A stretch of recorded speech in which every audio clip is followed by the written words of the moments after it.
And number 7, it looks kind of intimidating, and honestly, your test looks like this, so I want to talk about it. Now it says the graph of a function f and h are shown here, and they're even labeled. All right, f is our parent function, so I labeled it parent function right there. And then it gives us another function, h of x. And then it looks a little intimidating. It's got an f in here, x plus n, and so on. So what you do when you see these problems is it's saying we need to replace the x here with x plus n. So it wants to transform it by changing that parent function to, instead of x squared, it's going to be x plus n squared. So my new function, h of x, is x plus n squared. All right, it does look intimidating. All it means is anytime you see an x over here, you're going to change it to an x plus n. All right, so x plus n squared. Now, we've talked about this, and in our notes, we know that if it's in the parentheses, I know that it's going to be a horizontal shift. You can obviously see that too, right? So it starts here at our function f, and it goes to the right by 2. All right, so our original parent function jumped over to the right by 2, so that means my function must be x plus 2 squared. So n was equal to 2. Right? You're going to have a test question just like this. It's going to ask you, what is the value of n? You're going to have to look at the graph and say, okay, did it move up, down, left, right? Ours moved over to the right by 2. That's interesting. Okay, so it moved over to the right by 2, and so plus n, that is interesting. Give me just a second. X, if it moves over to the right by 2, it should be minus negative 2 then, because if it's plus 2, remember our form, it was like y equals a x minus h squared plus k.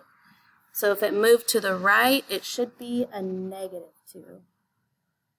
Negative 2. It's interesting that they put a plus n there. All right, so n would be negative 2 because we're moving over to the right by 2. All right, horizontal shifts are always opposite of what you think they're going to be. If it moves to the right, it's a negative. If it moves to the left, it's a positive. All right, now there is another error on number 8. So let me show you the new numbers. Okay, number 8. I have another sheet of paper too because these can be long.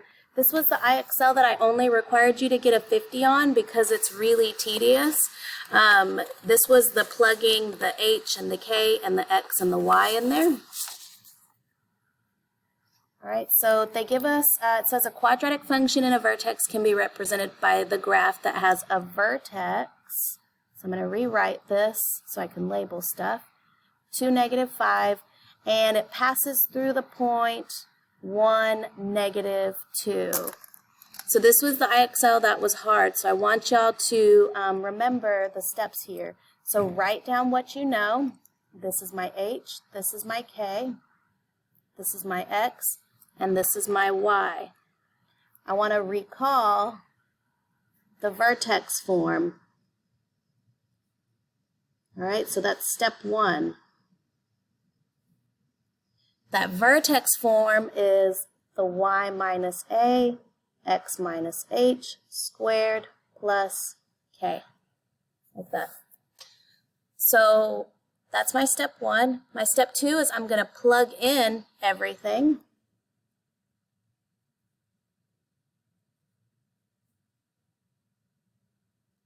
And solve for y, or solve for a. Solve for a.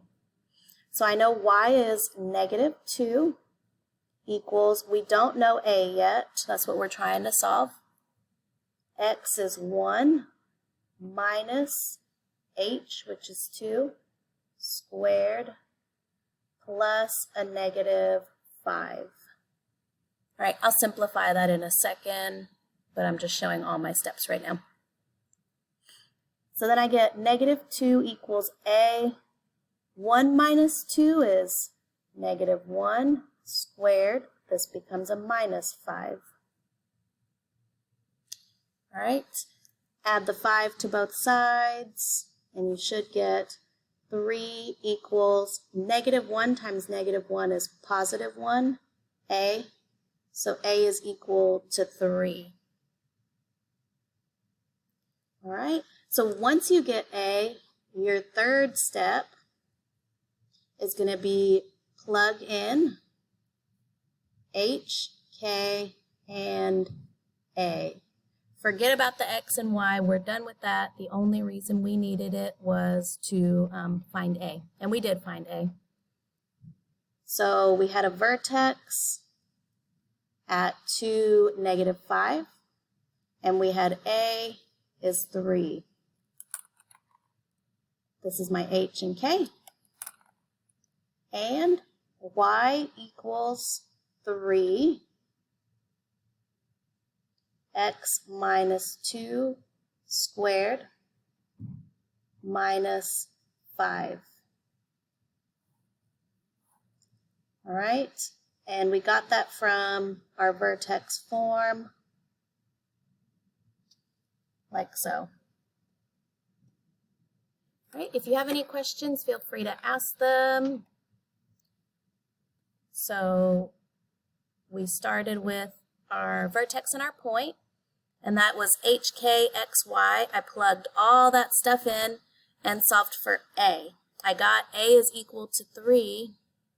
Once you have A, you forget about X and Y, only plug in H and K and your newfound A. All right, and I end up with Y equals 3x minus 2 squared minus 5. And let's see what option that is.